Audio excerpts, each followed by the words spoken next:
aplikasi tangkap ikan di Indonesia itu banyak banget loh. Udah gitu caranya unik-unik dan juga seru. Ada apa aja ya? Yuk kita menjelajah bareng Otan. Come on!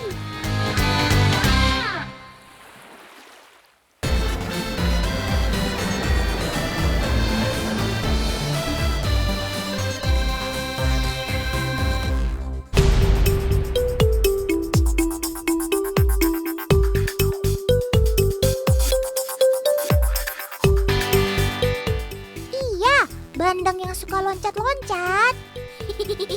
Kebayang kan serunya?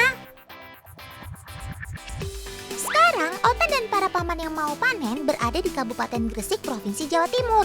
Di sini memang salah satu penghasil ikan bandeng terbesar di Indonesia.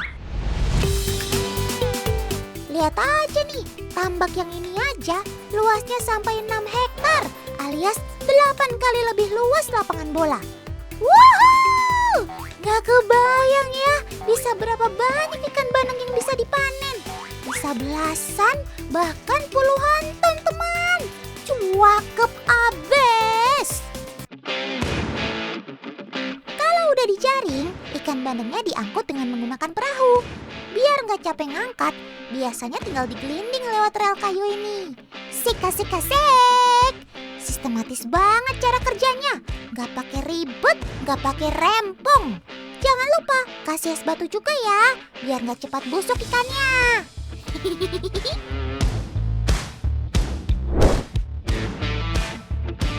Yang ini juga gak kalah unik dan seru, teman. Langsung aja kita meluncur ke TKP.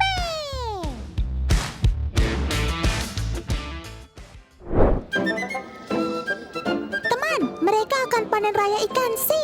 Kebiasaan ini sudah berlangsung selama ratusan tahun. Ayo mama, kita mulai.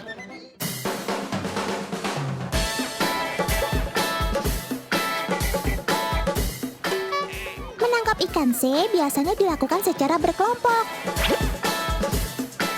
yang terdiri dari 3 hingga 5 orang. Satu orang memegang alat tangkap sere, yang lainnya menggiring ikan buruan.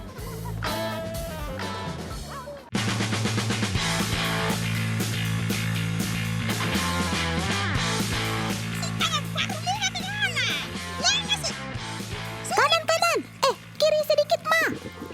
Ayo, Mama, giring terus ikannya.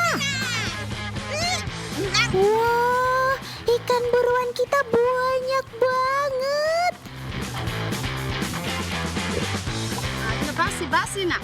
Basi na dedegan. Tetap jaga konsentrasi, Ma. Jangan sampai ada ikan se yang kabur.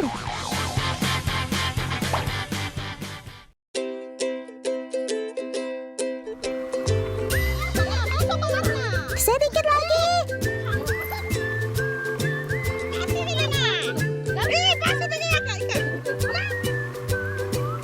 Ya, angkat.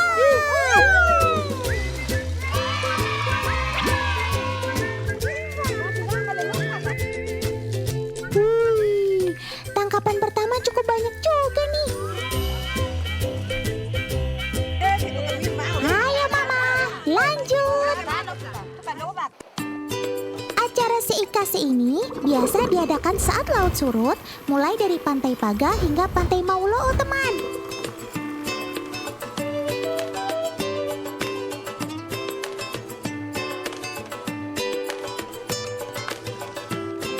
Mama, di sini ikannya banyak nih. Ayo ke sini. Teman, ikan imut-imut ini selalu kompak berenang bersamaan. Keren banget kan gerombolan ikan-ikan cilik ini?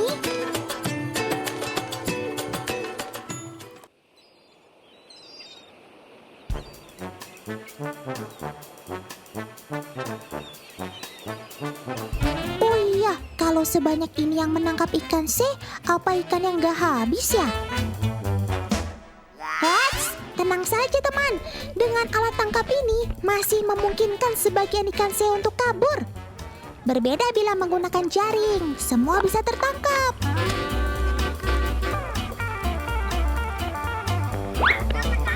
Wah, nggak curang begitu dong. Kasih kesempatan ikan C untuk tumbuh besar, agar tahun depan mereka tetap ada saat laut surut ini.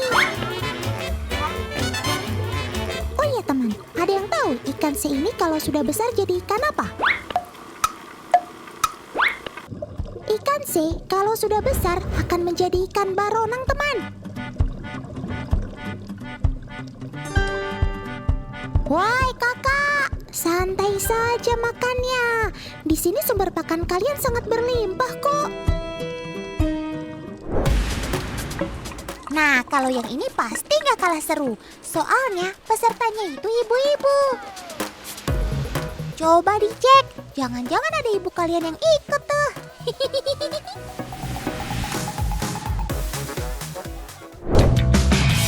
Kali ini, Otan sedang berada di Sorowako, Sulawesi Selatan.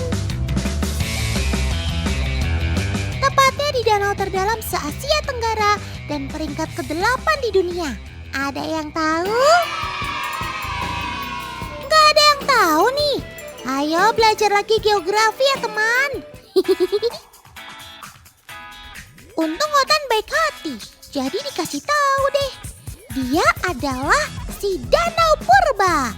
Danau Matano. Sekarang mari kita pasang jaringnya. Memasang jaringnya cukup di pinggiran danau saja teman, setengah meter hingga 1 meter. Jaringnya ternyata dibuat kotak dan kayu di samping sebagai penopangnya. Tapi dirapikan dan dicek dulu ya teman, agar tidak ada jaring yang bolong. Jangan lupa batu untuk dasar jaringnya ya, agar tetap pada posisi tidak terbawa gelombang air. Siap, mulai!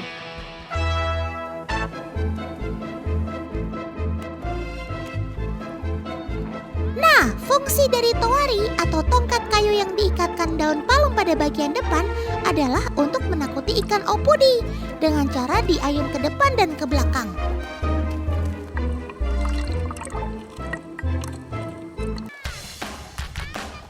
Cara seperti ini juga gampang-gampang susah loh teman.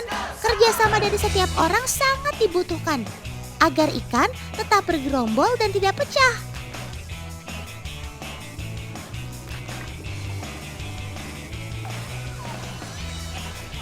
Bu, sudah dekat jaring tuh. Ayo cepat diangkat bawa jaringnya. Jangan sampai ikan-ikannya kabur. Coba kita lihat banyak gak ikannya. Coba lihat Bu ikannya. Wah, lumayan banyak juga nih. Padahal baru sekali menghalau opudinya. Ini adalah ikan endemik dari Danau Matano teman. Orang Sorowako biasa menyebutnya ikan opudi.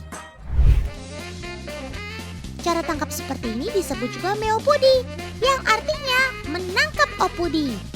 Sejak dahulu kala, yang biasa menangkap ikan opudi dengan cara seperti ini adalah sekelompok ibu-ibu.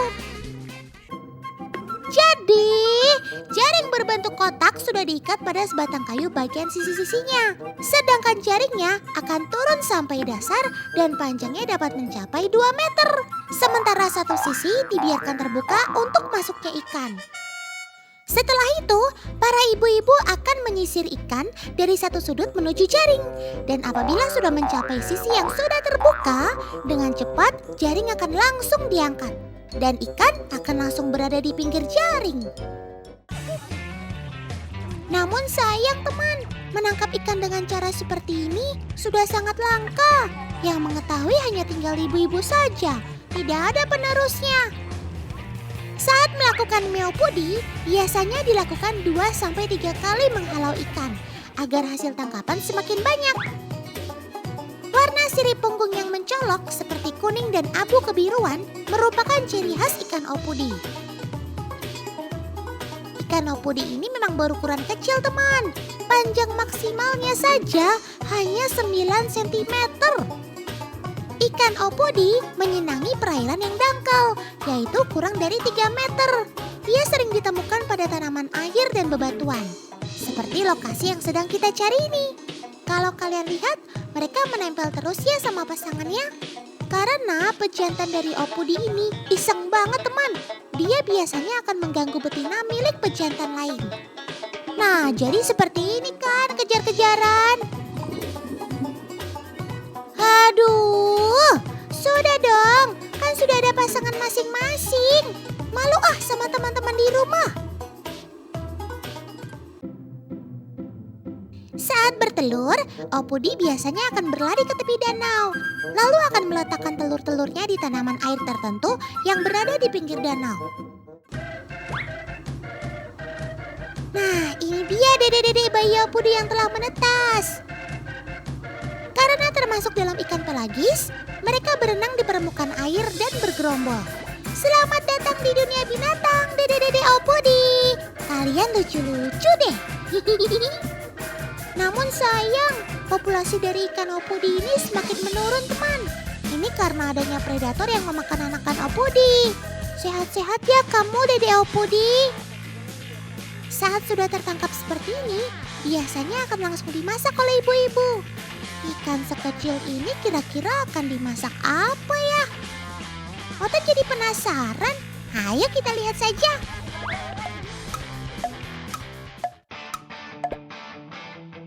Sepertinya semua bumbu sudah siap nih. Dingin-dingin habis mencari Opudi, enaknya makan yang berkuah-kuah nih. Kalau begitu, kita masak Opudi kuah kecombrang saja ya teman.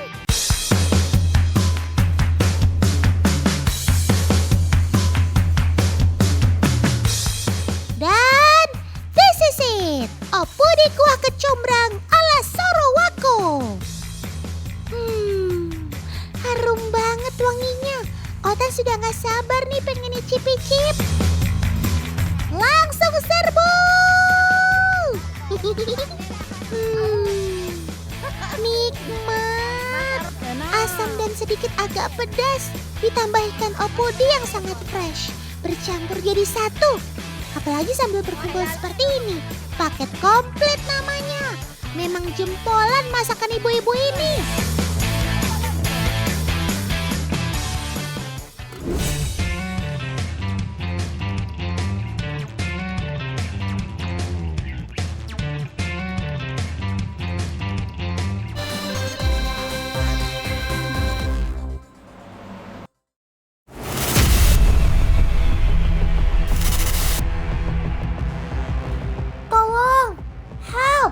Ada yang terjebur ke kolam nih.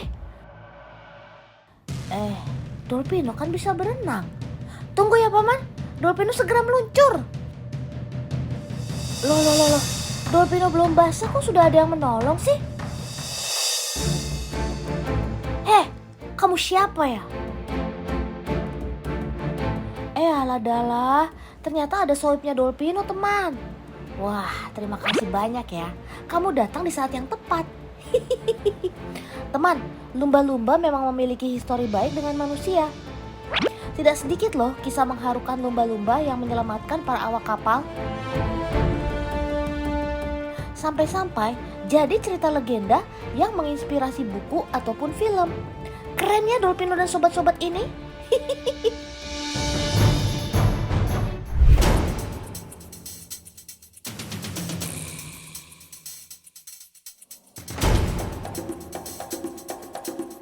Astaga, baru saja Dolpino puji, kok malah sekarang ada lumba-lumba yang tumbang sih? Tolong cek kondisi sobat Dolpino ini, Paman. Jadi kamu tenang aja ya. Ini kita akan ada tindakan USG untuk Camellia. Jadi kamu tenang aja ya. Oh alah, maaf dok. Dolpino udah mikir macem-macem aja nih lihat lumba-lumba yang terkapar. Mamalia ini memang pinter banget ya teman. Ia sudah siap dengan posisi telentang persis kayak Bumil mau cek kandungan. Yuhu, kabar gembira untuk kita semua. Rupanya Camellia ini sedang di USG karena kondisinya yang sedang hamil. Weh, Dolpino bakal punya ponakan nih. Asik. Biasanya beberapa mamalia darat harus dibius terlebih dahulu sebelum diperiksa kandungannya. Tapi tidak dengan lumba-lumba. Jadi jangan heran ya kalau sampai harus didampingi oleh 2 asisten dokter untuk menangani lumba-lumba yang sedang hamil. Tenang bunda, tarik nafas, Bagus. Tapi jangan melahirkan dulu loh ya. Mau lihat nggak nih Tan? Ini kondisi Camellia yang sedang bunting 8 bulan. Loh, Dolpino kok nggak lihat apa-apa dok? Yang mana ya bayinya? Jadi ketika usia kebuntingan Camellia 8 bulan, kita hanya bisa melihat rongga dadanya saja. Nah, ini bisa kita lihat bahwa ukuran diameter rongga dada Camellia saat ini, anak Camellia saat ini adalah 10 cm. Walah, Dolpino udah nggak sabar nih mau lihat bayi lumba-lumba. Kayaknya nanti kalau bayi cowok bakalan ganteng deh kayak omnya. BTW, kira-kira kapan ya melahirkannya? Dengan masa kehamilan 10 bulan, ibu lumba-lumba hanya melahirkan 1 ekor anak saja. Loh, Dokter Vian mau ngapain lagi ya? Periksa kehamilannya kan sudah selesai. Jadi hari ini kita akan memeriksa kondisi mata Camellia ya. Hah? Memangnya ada masalah apa dengan mata Camellia? Dolpino lihat sih sepertinya sehat-sehat aja deh. Tunggu. Ya ampun, mata kanannya kenapa itu dok?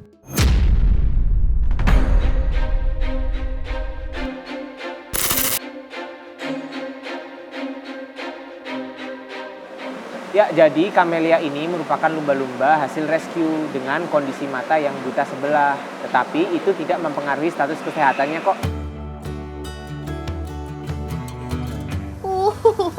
Malang sekali nasib bumil satu ini. Meskipun Camellia melihat dengan satu mata, tapi dia masih sangat lincah berenang ke sana ke sini. Sehat-sehat selalu ya, Sob.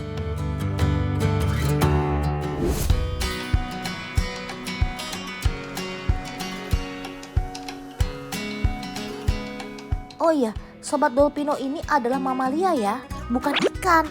Ingat baik-baik ya teman. Lumba-lumba disebut mamalia karena bernafas dengan paru-paru. Selain itu, Sobat Dolpino ini juga melahirkan dan menyusui anaknya. Sebenarnya ada lebih dari 40 jenis lumba-lumba yang hidup di seluruh dunia. Namun menurut Lembaga Konservasi Dunia, lumba-lumba masuk dalam status Appendix 2. Artinya hewan yang terancam punah jika perdagangan secara besar-besaran terus dilakukan. Makanya kita semua harus melindungi teman-teman Dolpino di alam ya. Teman, siapa sih yang gak langsung sayang dengan mamalia laut paling cerdas ini? Selain lucu, mereka juga sangat bersahabat. BTW ada yang tahu gak nih? Kenapa sih lumba-lumba bisa menjadi hewan yang cerdas? Karena otak mereka memiliki IQ 1,67. Itu artinya kecerdasan lumba-lumba berada di ranking kedua setelah orang utan. Itu artinya kecerdasan Dolpino beti nih sama otan. Oh iya, kalian udah tahu kan kalau ukuran otak lumba-lumba 40% lebih besar dari otak manusia?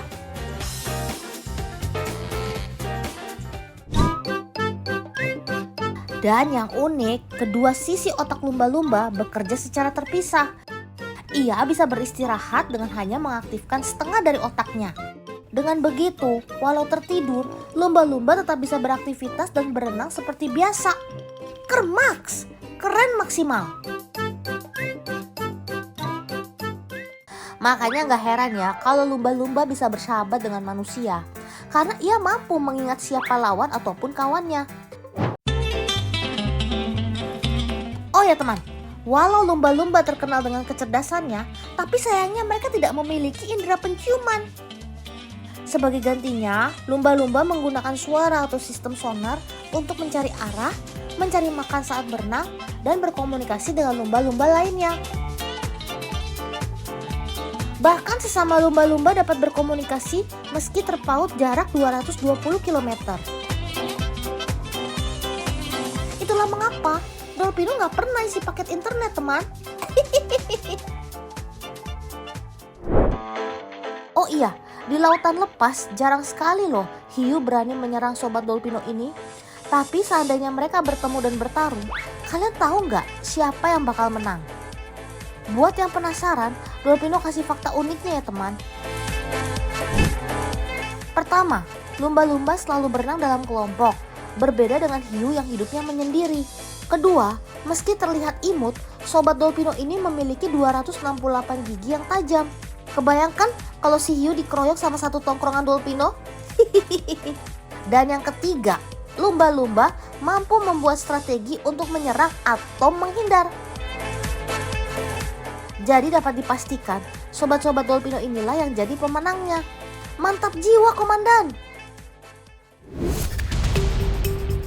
Waktunya kuis. Ayo, kira-kira suara siapakah ini? Nah, ada yang nunjuk jawaban yang benar tuh. 3, 2, 1. Jawabannya adalah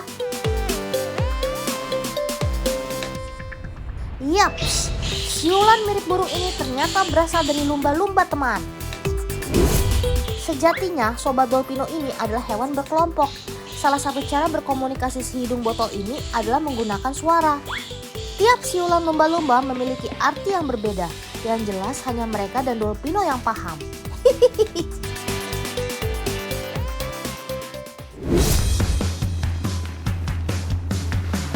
Teman, sekarang kita tengok sobat dolpino yang ada di laut lepas yuk. Sekalian healing. Lihat tuh, yang mau lihat dolpino dan si lumba-lumba. Banyak banget. Tenang, semua bakalan dapat foto bareng dolpino kok. Jangan lupa pada antri nanti ya. Untuk bisa bertemu si lumba-lumba memang harus berangkat sepagi ini, teman. Malum aja nih, kita kan bukan anak senja. Sobat-sobat, ayo tunjukkan diri kalian. Ini sudah saatnya. Lihat teman, banyak banget kan lumba-lumba di sini. Seru ya? Ya beginilah kalau dolpino dan sobat-sobat sedang ada di habitatnya. Kita suka banget berenang bersama-sama.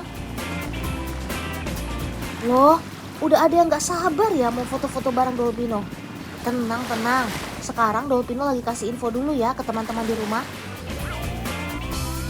Teman, karena lumba-lumba adalah mamalia, maka sobat dolpino ini tetap butuh menghirup udara dari blowhole yang ada di atas kepalanya. Oleh karena itulah, mereka harus sering-sering naik ke permukaan air untuk menghirup oksigen sedikitnya setiap 7 menit.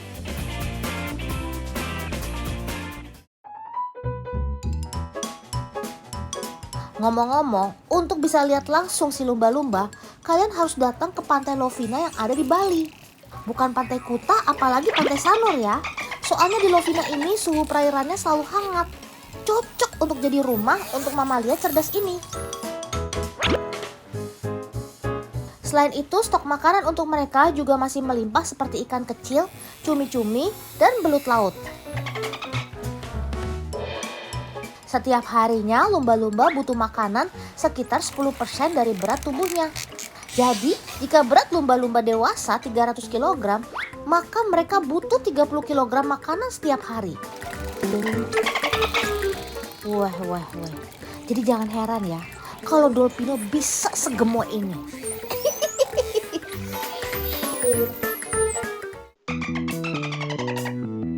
Nah, yang unik ya, cara makan lumba-lumba ternyata mirip seperti ular, teman.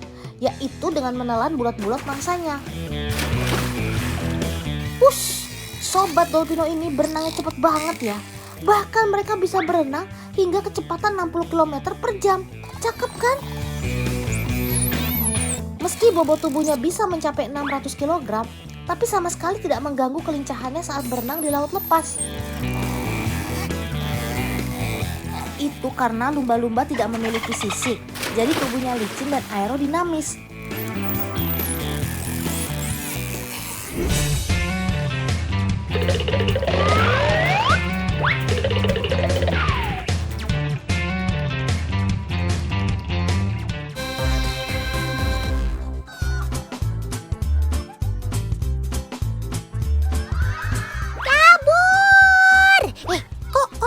Kabur sama anak-anak ini ya? Padahal kan Otan gak tahu apa-apa. Emangnya ada apa sih sampai kalian ketakutan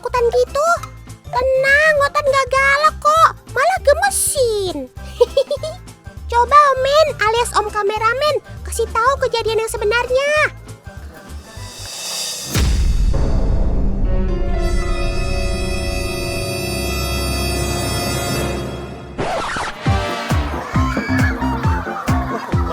Ya ampun, ternyata anak-anak ini heboh karena melihat Rinjani si domba Garut ini, teman. Itu loh, domba viral yang bonding banget sama Karika pemiliknya.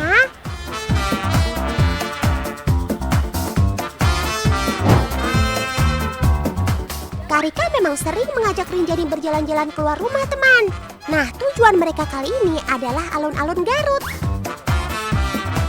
Selain healing, jalan-jalan juga bertujuan untuk mengasah mental Rinjani.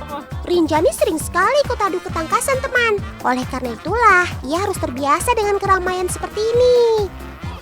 Tuh lihat kan, ternyata mentalnya sudah terbentuk. Tak peduli ramai atau sepi, ia siap untuk menyerang. Tapi kalian tahu nggak siapa yang menjadi target si Rinjani? Yaps, siapa lagi kalau bukan Omen, alias Om Kameramen. Lihat tuh, beberapa kali Rinjani coba menyerang Om Kameramen. Bukannya menyerang balik, dia malah lari kocar-kacir karena ketakutan.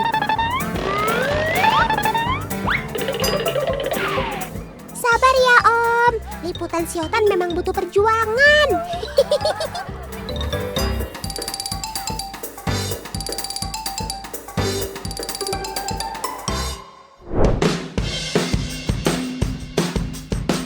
Untuk bisa menghasilkan fisik domba Garut yang kuat, dibutuhkan latihan yang ekstra, teman. Salah satunya adalah latihan fisik di dalam lumpur.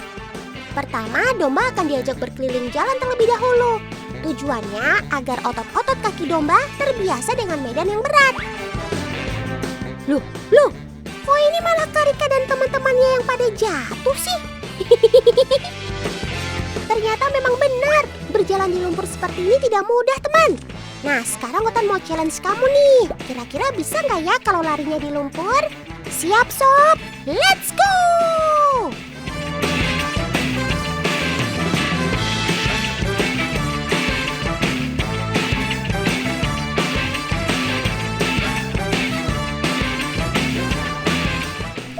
Ternyata tidak ada masalah, teman. Ia bisa lari dengan mudah walau berada di dalam lumpur. Lagi-lagi Karika dan teman-temannya yang malah terjatuh. Latihan fisik di lumpur akan membuat kaki-kaki domba menjadi semakin kuat dan berotot. Cakep!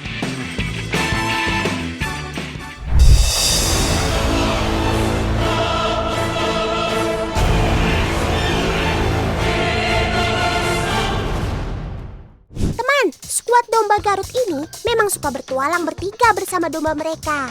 Kebetulan kali ini Otan mau ikut mereka camping. Fisik domba weyu ayo nama. Ayo. Ayo pemandangan udah enak banget. Domba-domba ini tidak rewel saat diajak untuk aktivitas outdoor, teman. Karena Sobat Otan ini sudah terbiasa diajak keluar kandang untuk bermain. Lihat tuh, tidak hanya skuad domba Garut saja yang bahagia. Tapi Sobat Otan ini juga terlihat bahagia, teman. Kabarnya, domba bisa mengetahui bagaimana perasaan manusia loh. Selain itu, ternyata domba juga dapat mengekspresikan emosi mereka, termasuk saat senang. Cara mengekspresikan kebahagiaan mereka beragam. Salah satunya anteng dan tidak rewel saat diajak jalan-jalan. Otan juga anteng kok kalau diajak jalan-jalan. Besok-besok ajak Otan juga ya, Kak.